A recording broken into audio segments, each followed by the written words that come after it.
Welcome to episode 41 of 10-Minute Tips to Teach Music.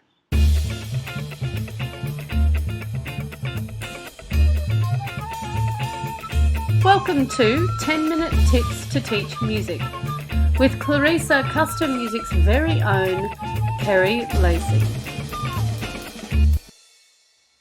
Welcome to episode 41 of 10-Minute Tips to Teach Music, and can you believe it? It is 2021. We managed to get through 2020 and we're all still here. Hoorah for us. I still cannot believe we have experienced what we experienced. It still fathoms me, it truly does.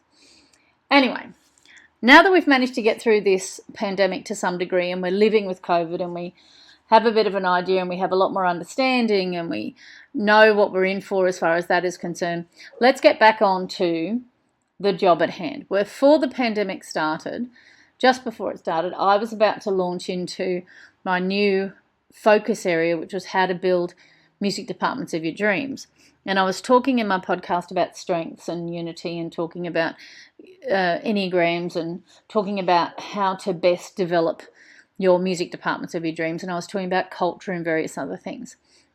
Well, my podcast is getting back on track and we're going to continue to talk about all of these things that make building amazing music departments. This next month, I'm going to focus on how to create a 5-year plan. I think the most important part in your development of your music departments is the culture. Culture is something that is developed from within. Usually the top of the beanpole will develop your culture. So if you think about your school, your boss, and the way your boss operates and the way that those below or underneath your boss, your head teachers and your deputies and your head teachers and your streamline of your administration, how they function and operate, their types of personalities, that will develop a culture. The programs you run, the things you support, the things you say, all develops a culture. So I think the most important thing, if you're not happy with your department, then you need to change the culture. And even though music is a subset of a bigger culture, you can create your own culture in the music department. We're very lucky in the school I teach at that our department is an independent block from the rest of the school. So when you come to the music department, you walk up a concrete walkway and onto a veranda with 3 rooms with some bathrooms. And that is the music block. So we're very lucky because we can be a little subculture within the main culture of the school. Having said that, culture has to start somewhere. And if you want to make a major change in your department, then you have to come up with a plan. The thing is, I don't know many people that are taught how to create a plan. We get together in teams and groups in school and we talk about strategic plans for the whole school. We talk about planning within units of work. We do planning all the time. But I don't know if anyone's really said, have you thought about creating a 5-year plan for your department? People don't necessarily do that sort of thing. And I think it's one of the most important parts of building a department of your dreams is to have a 5-year plan. Now, some people might only have a 12-month plan. Well, that's great. 12-month plan is fantastic. But what happens after those 12 months? You've got to start again. There's a wonderful document that comes out every year that talks about technological advances and the sorts of things we need to look at. And it gives you what are the most important things to be looking at in the first 12 months, then the next 3 years, and then the next 5 years. Well, I firmly believe that if you want to make significant changes to your department, you need to come up with a 5-year plan. So the next couple of episodes are going to be devoted to how to create a 5-year plan. So today we're going to talk about a situational analysis. So a situational analysis is where you actually look at your department and you break down in incredible detail what is happening in your department. For example, here's a sample department. So we're going to look at the example classroom. All right, so we've got a classroom in this imaginary school. And they run stage 4, stage 5, and stage 6 music. All right, so the imaginary school, picture it, they've got 3 rooms. There's a room full of computers, a room full of keyboards, and then there's a room full of percussion equipment and classroom percussion and a piano. All right, so that's our 3 rooms we're dealing with. So when you look at your situational analysis, the first thing you want to start with is you want to start with classroom music, and you want to start with stage 4, stage 5, and stage 6. Each one of those stages needs different things, depending on how you want to run your department. The first thing you need to look at is the environment that you teach in. Everybody learns with their eyes. Every child will be engaged with their eyes. If you walk into a classroom full of computers, then the first thing you're going to see is you're going to see structure and lines. Okay, you might see a bit of fun because you see a computer, and if you don't have a computer or you don't have BYOD at your school, then that might be very engaging. But if you have BYOD at your school and you walk into a room of computers and it's all in lines and it's all structured and it's all very stuck in the ground, then that's how you're going to feel when you walk in the room. If you walk into a music classroom, however, and you see on the walls brightly coloured ukuleles, there's a whole row of guitars, there's a bunch of African drums lined up or set up on a cupboard over there, there's 2 silent stations, there's electric guitars and bass guitars, there's couches with tables, and there's ottomans, then that's going to be far more engaging. You'll be able to move around the room freely. It allows for collaboration. So your environment is the most important place. You need to think about how your rooms are used. For example, the 3 rooms I mentioned to you, those 3 rooms come from a fictional school. However, they don't. They come from a school that I actually saw. A school that I walked into had a room full of computers, a room full of keyboards, and it had a room that was rehearsal room. And that's how they taught their classes. Every time the students went into a computer room, they were doing composition. Every time they walked into a keyboard room, they were playing on the keyboards. There was no collaboration. There was no creativity. The only time you ever got that was when you went into the 3rd room. And even then, everything was everywhere. You couldn't find anything. Because there wasn't any sort of order or structure to that room. It was fascinating to watch. Of course, it was inflexible. It lacked the ability to teach in an integrated teaching style, that's for sure. This particular school had very old school current practices. So the current practices of teaching were 10 weeks a unit on one instrument. In stage 4, for example. So stage 4 did 10 weeks on guitar, 10 weeks on piano. So it was a very old school, very structured series of units of what you would find in the 1990s or 1980s. So the second thing you want to look at, after you've looked at your environment and how the rooms get used, is you want to look at the current practice. You want to look at the teaching styles that the material has. Because if your current practices are really old, then, for example, in stage 5, your current practices might be segregated lessons. You might have composition on one day and prac on another day and theory on another day. That's just going to promote kids to go, oh, it's theory day. Oh. You don't want that. Maybe in stage 6, your current practices are you do a lot of practical in stage 6. Maybe you have music 1 and you do a lot of playing. And you do theory on separate days. Maybe you do the segregation thing. Maybe you have no choice. In which case, you might have to think creatively on how to integrate your lessons. Because integration works better. Yeah. However, you look at the current practice. The third thing you look at in stage 4, stage 5, and stage 6 is the focus on learning. What do you want to achieve by the end of that stage? For example, in this school I was looking at, playing was a priority in stage 4. There was very little composition, there was no singing, and there was very little creative group work. Basically, they were playing either together in pairs or playing on their own, on an instrument, and that was it. Assessment didn't have any focus on theoretical aspects, really. There was a little bit of a written test, and that was it. There was no homework to be spoken of.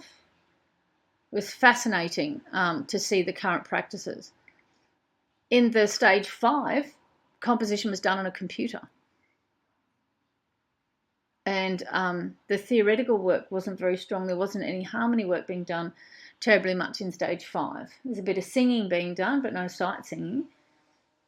It was really an interesting process to look at. So what is your focus of learning? What do you want to achieve by the end of stage?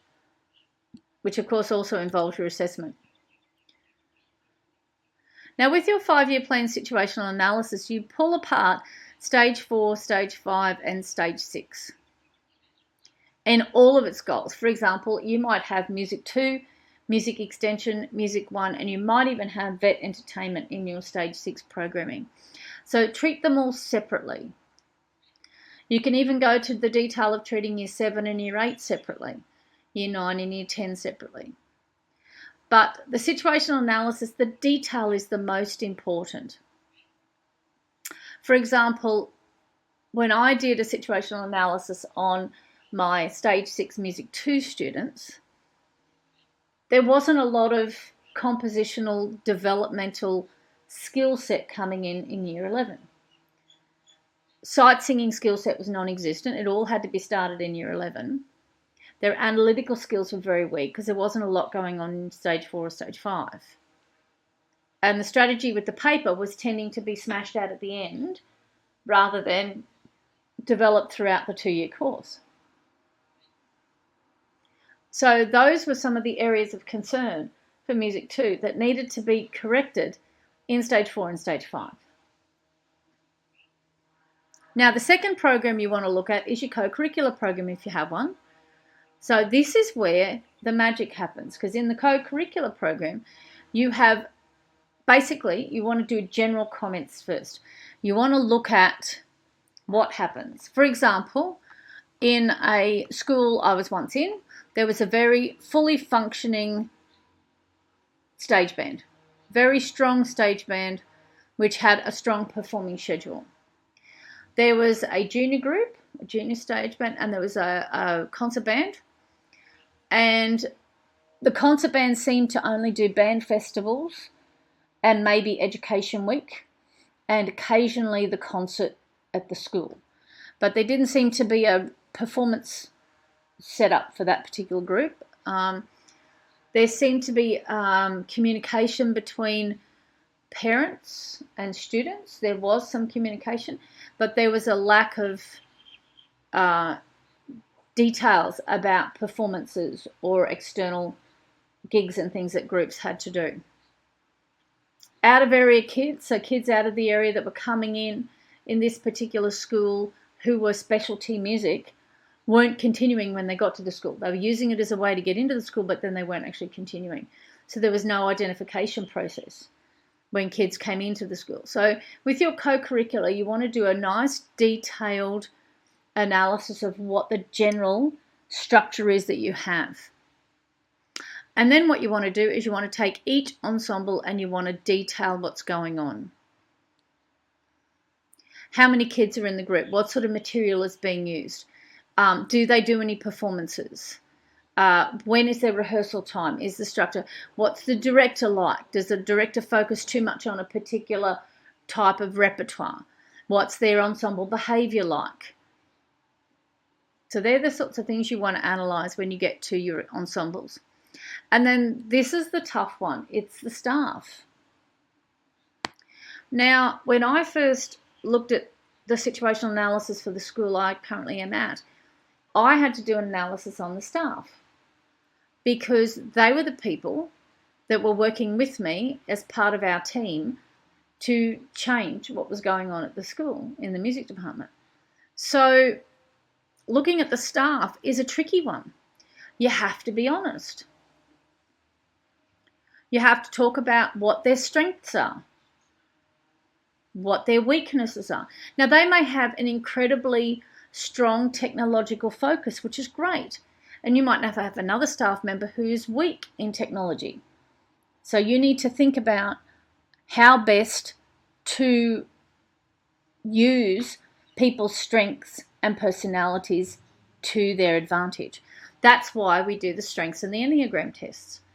Because once we all talk about what our strengths are, we can see who's got the strength where and we can work together as a team. The next most important thing, and the last thing I think, which probably should have been the first thing, but it usually comes at the end, is developing the 3 pillars. So from your situational analysis, you should start to come up with a clear understanding of what you've got. And you can see where you perhaps don't like what you've got.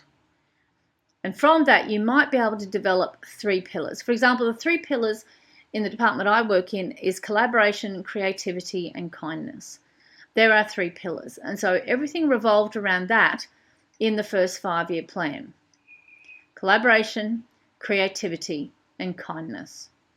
So through those 5 years, we focused on a lot of the things we suggested, a lot of the things we changed, focused on creating a collaborative environment, creating an engaging and creative environment, giving opportunity to create and to work together in teams, which develops kindness.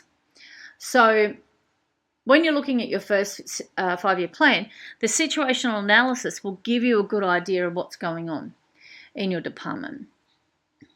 So that's stage 1. So my advice is this week, head off and do a situational analysis of your department. See what sorts of things you create and come up with. See what sorts of things exist. Be very brutal. As part of the support for this podcast, I'm going to put in a situational analysis template. So this is like the first stage of a 5-year plan. And you can use that template. I'll have lots of things in there in red, lots of questions that you can ask yourself and some hints and suggestions on sorts of things to look at. Now, you'll be able to download this in the body of the podcast here. So somewhere on the podcast, there'll be a link to it. If not, you could always go to Clarissa Custom Music and click on the podcast link. If not, it'll also be on the Facebook group page, KCM TV. You'll find it there if you want to join the KCM TV Facebook group. And will also be in my membership site, which is coming. It'll be accessible in there as well. So at this stage, it'll be just on the website. So don't forget, that's Clarissa Custom Music, KLERRISA, custommusic.com.au, where you can find the template for the 5-year plan. In the meantime, enjoy your holiday. I do hope that you're having a lovely break. And I know this seems like a strange thing to be talking about, but I find January is the time when I'm away from the department and I have a clear enough head and I have time on my schedule that I could sit down and do something like this. So I do hope that people find this a useful thing. In the meantime, have a happy new year. We hope you've had a happy new year, Hope you've had a happy new year, and I look forward to speaking with you next week. If you've got any suggestions or tips or you've got any questions, don't forget Kerry, KERRI, at Kerry Lacey, KERRILACEY.com.au is my email address you can catch me at. You can go to the website, kcmtv.com.au or clarissacustommusic.com.au. Totally up to you where you find me. But please, by all means, contact me and let me know if there's anything I can do. In the meantime, stay safe, stay well, and I'll catch you on the other side.